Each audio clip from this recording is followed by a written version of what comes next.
So the young college graduate is quite excited, exhilarated, because he's learned a lot about scientific farming. He's learned about irrigation systems and all these new super duper technologies on how to make a farm successful.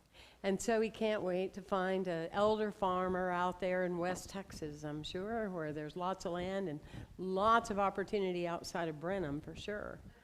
And so, you know, there he goes, and he starts talking to the farmer, and he's just so excited, and he's so passionate. Starts telling him all these new things that he can be doing. And the farmer, he listens. He's very compassionate. He's very loving.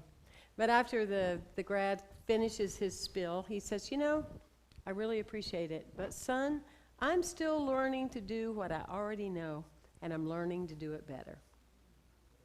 I'm still learning to do what I already know, and I'm learning to do it better.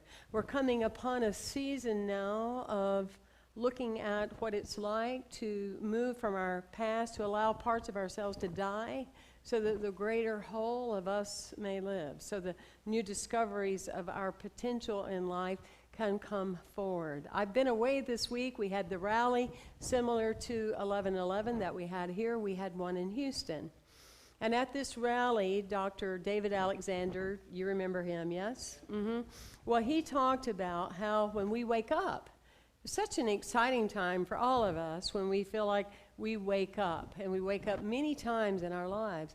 But he likened it and compared it to the fact of when you wake up in the morning and you just snooze, but you don't set your snooze clock. What happens when you wake up and you don't start moving around?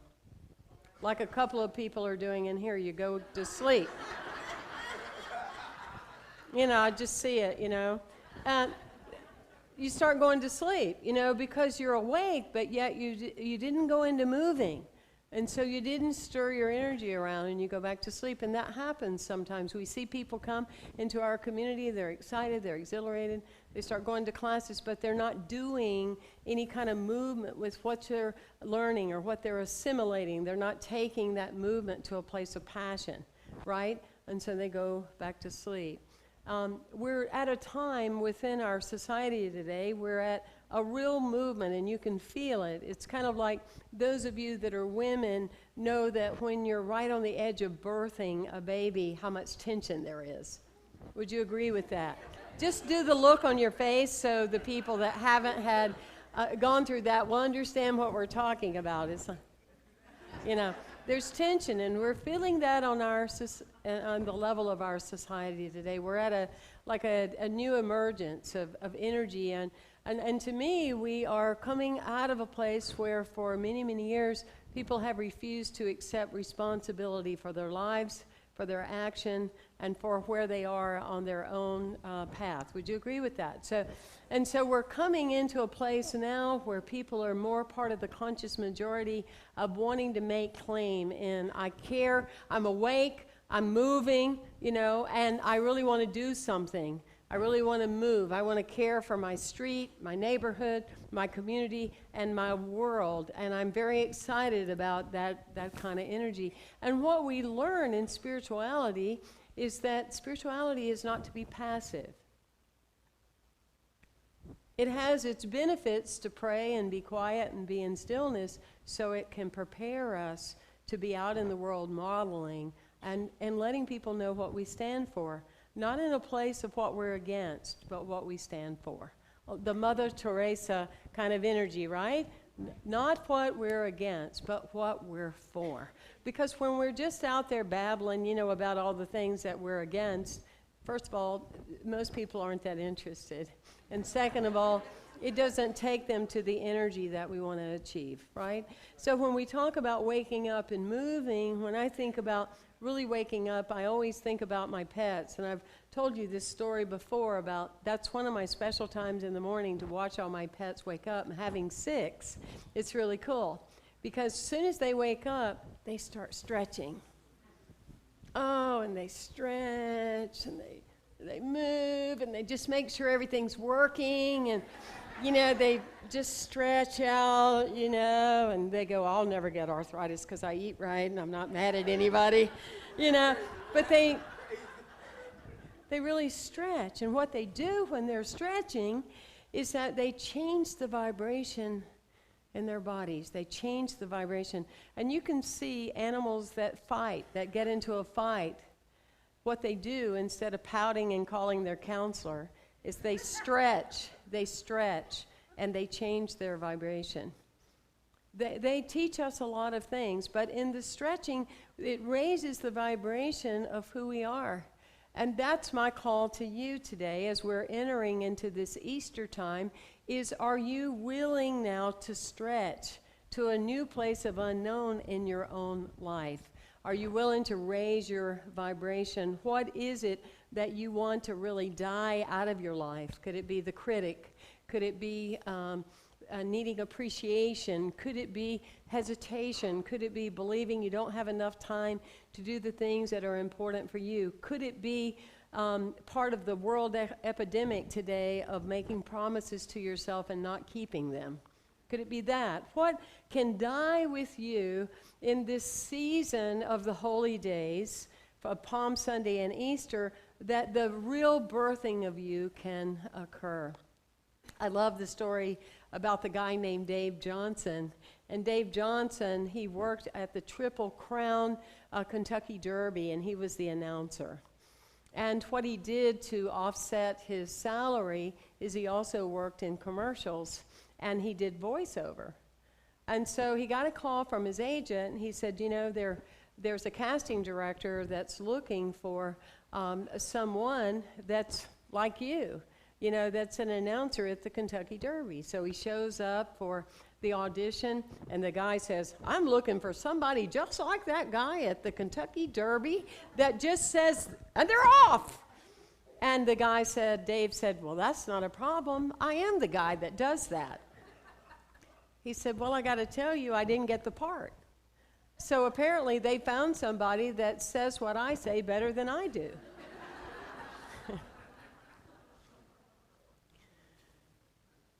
And so you wonder what's the point on that, because I have one.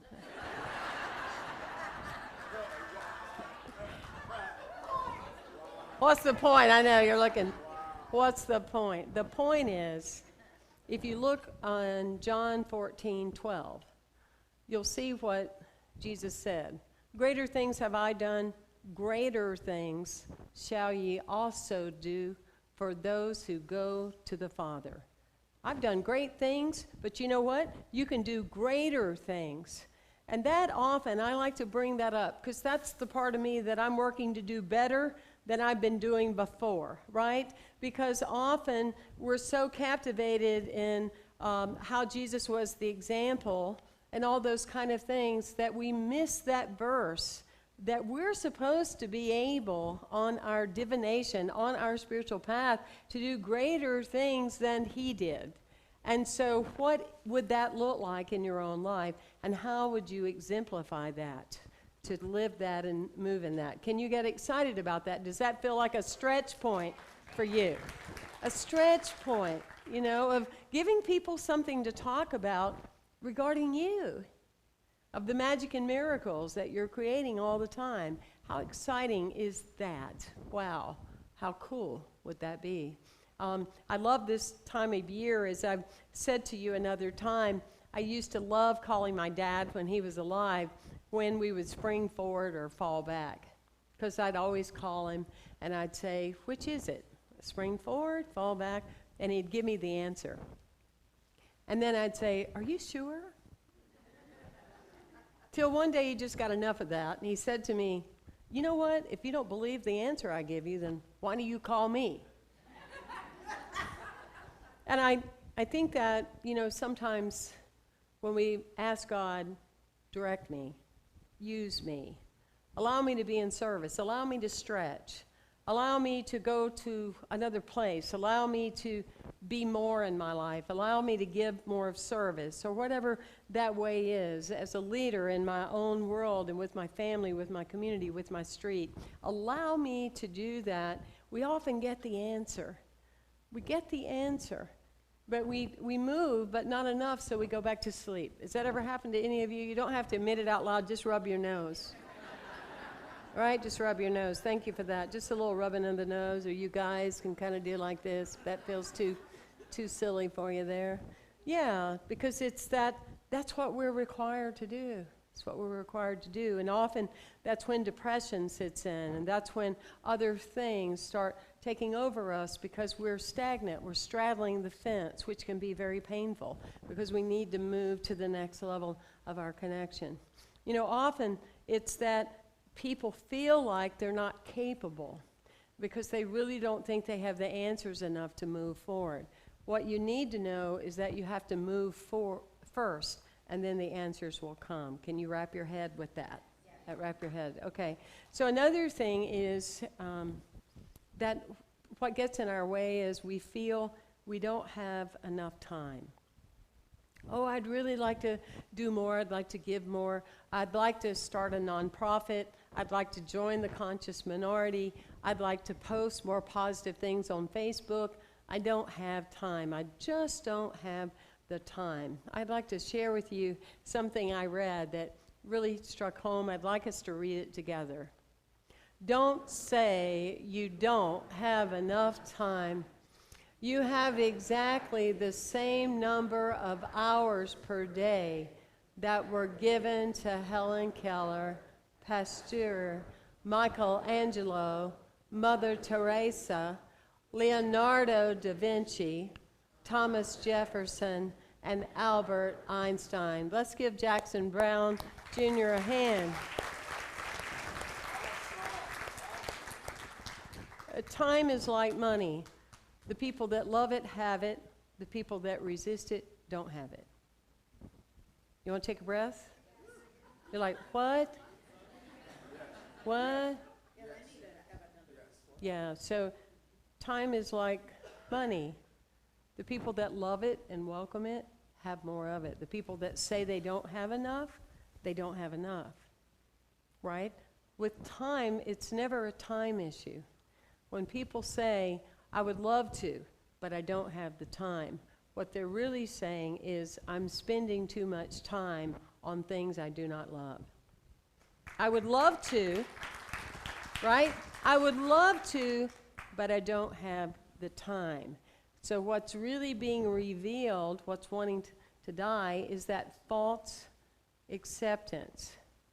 Because what it means is they're spending too much time on things they do not love. Because when you're in your vibe, when you're balanced, when you're fulfilling the promises you made to yourself, when you're connecting in a daily way, when you're asking in your Lord's Prayer, give us this day our daily bread, you have all the time in the world to fulfill whatever you're willing to stretch towards. So that's one. You do have the time. Turn around and tell somebody, you have all the time you need.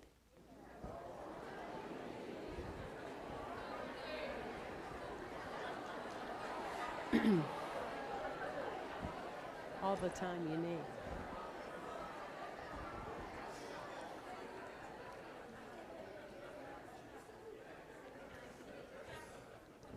I know, I tell Alan that all the time.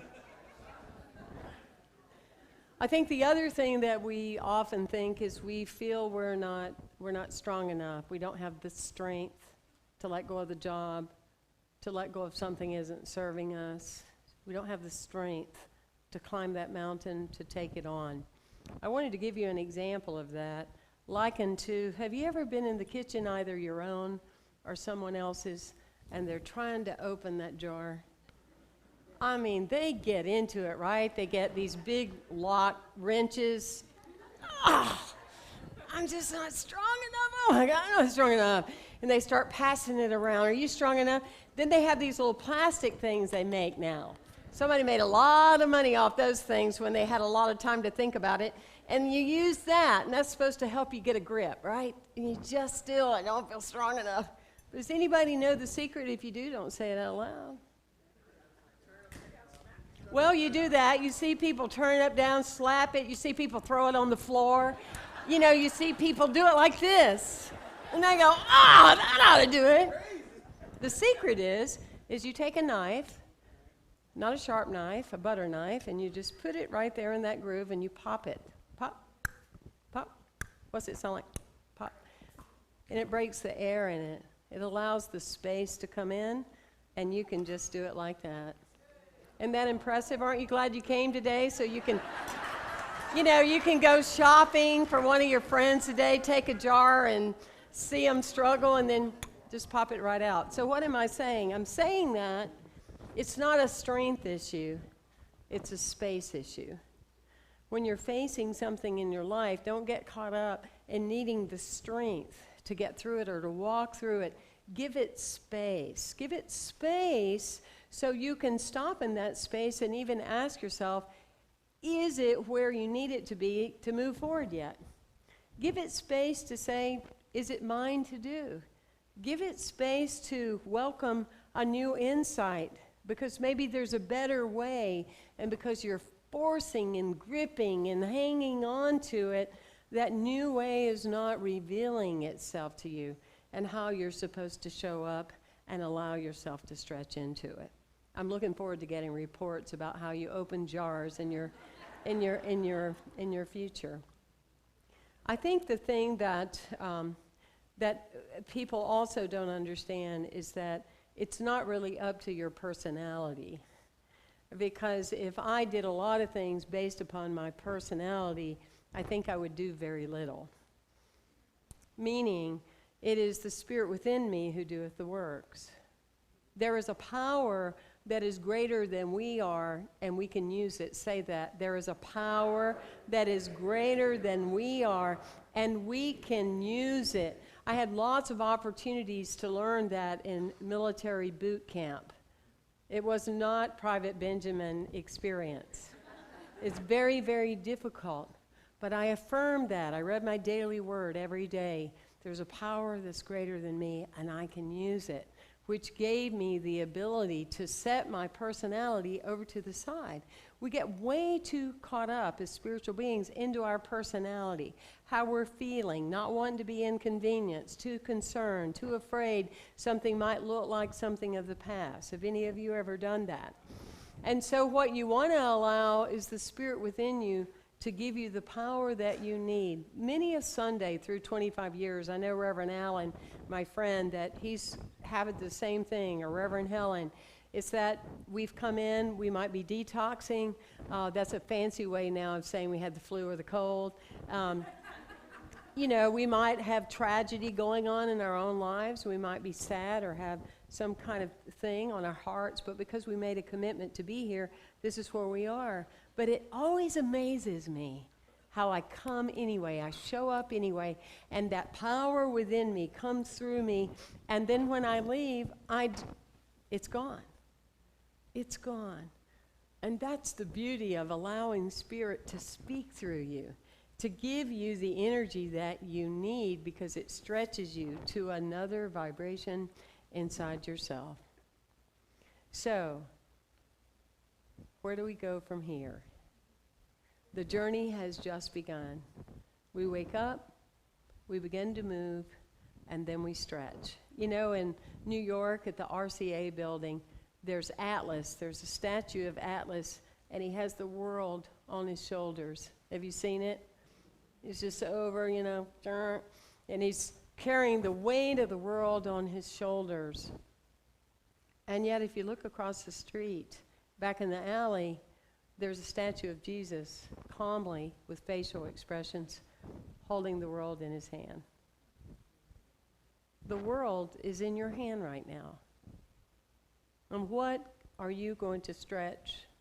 What are you going to allow to come in, that you impact the world in the most dynamic way? Thank you for being here today. Bless you. Thank you. Thank you. Thank you very much.